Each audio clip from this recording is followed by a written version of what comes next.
Hi, I'm Shaka Hislop and you're here at Extra Time TV. Very simple. Cannot defend set pieces tonight. A problem we identified in the first game. We tried to do some work on it. Obviously, we had an issue with it. They had good delivery. We didn't have people in the box ready to put a head on it and take a cut to defend the corners. So it's that simple. We couldn't defend set pieces. I think if you look at the game overall, it's expected when you play 2 games in such a short space of time. I think if you look at it, both teams fell away in the second half and the game became very open, where it was, a bit of a ding-dong like. So it was expected. In terms of the effort from the boys and the physical effort, you can't fault them for that. But we just didn't deal with the responsibility we had to deal with, which is to defend the set pieces well. Well, I can speak about tonight. And tonight was we scored 2 goals and we couldn't keep a clean sheet. We couldn't defend the 2 goals we had. So if you look at it, the overall picture, before we couldn't score, we were conceding. Now we can score and we're conceding. So we need to go back to the drawing board in terms of trying to ensure that we can keep clean sheets. Because if we score 2 at home and leading 2-0, I don't expect us to come back and concede 2 goals in the manner that we did. So I think that's where the work is. With international players, they go away, they come back, and you have to try and reprogram the brain to what we want to do. And it's always the challenge. But we need to get ready now, get set, and look forward to October. Coach, do you think you have enough raw material to work with? Are you given enough in terms of the talent pool? It's a tricky question in a way, because I hate speaking about in the past, because the past is the past and we could only work on the future. But when you look at what we used to call on before, it's not the same. We call on a different level of players. A lot of our players going to India. The target for some of them seems to be the USL, and that's where we're picking from. We can't change that. That's what it is. So we have to just work with it. Coach, what's your take on Daniel Carr's performance on the field? No, I thought he did well. He led the line, and he was very unfortunate not to get himself a goal.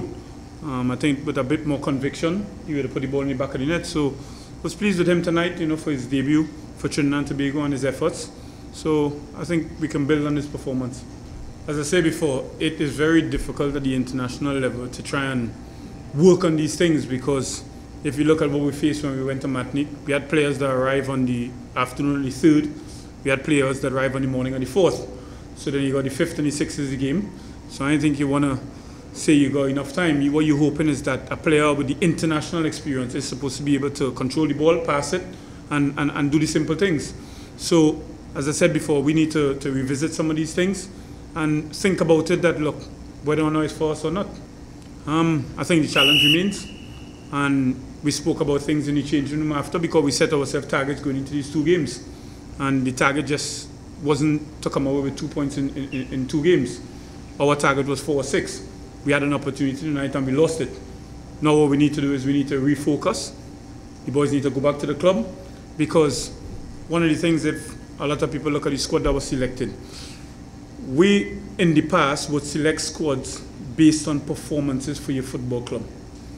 We have got to a stage now where we're selecting squads based on players just playing football, which is not ideal. So now the target for a lot of these players is you need to be selected based on your performance and not just playing, because that's one hurdle. The next hurdle now is to be able to put in performances and be selected on your performances. And I have to give credit to Ryan Telfer, because when you look at him, he's performing for his club, and he comes and he performs for Trinidad and Tobago. And I hope he continues, and I hope the boys can learn from his example, because he's been pristine as a professional since he's been with us. And I hope it can rub off on some of the players and them to understand what professionalism is about. It must be a difficult task going back to the dressing room after another defeat or without a victory, and coming up with new ideas for the guys. What do you say to the fans though, who've been supporting Trinidad and Tobago, but they haven't seen a win over yet? Well, for the ones who turned up tonight, thank you very much for your support. The work continues. The only thing I can say, and I can always promise, is we would always be working very, very hard in the background to try and give them what they deserve, because they turned up tonight on a Monday night at 9 o'clock and they came to support the team, and we encourage them to keep coming, because at the end of the day, we're not Manchester United or Manchester City, we're Trinidadians. This would always be our country, and regardless of what we do, we have to support our country. And that's how I am. That's how I'll continue to be. Whether I'm in the job or out of the job, I'll always support Trinidad and Tobago football. So we'll continue to work hard, and we try and give them the results that they're looking for. Look, we've been in this situation long enough as Trinidadians. We know how Trinidadians are. We understand our people, we know our culture. We turned up tonight, and the only thing we were focused on is trying to get a victory. And as I said, we had it in the palms of our hands and we gave it away. Well, because we couldn't defend set pieces the way that we were meant to defend set pieces.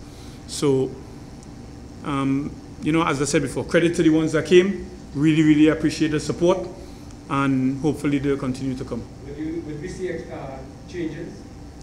I think to talk about changes, you need to have options. So we need to find the options first, then start thinking about changes. I spoke to the players and them coming into the game, and the only thing we tried to adjust from Martinique to here was the mentality. Because forget players, systems, anything else, it's mentality. And the mentality tonight to defend set pieces was not strong enough. So before we could talk about making changes, we need to identify the options for the changes. There's a couple others that we're working on to bring in to represent Trinidad and Tobago. I'm hoping that between now and October, their documents will come into place so we can put some more pressure on some of the boys and them who are in the squad, because I think we need competition. And I think we need the kind of competition that Telfer brought, we need the competition that Carr brought, and we need the competition that Fortune brought. So if we can get a few more, that means then we create the options. Thanks for watching. If you want to check out more, look at this video. And don't forget to click the subscribe button, because when you do, one of your enemies will be destroyed.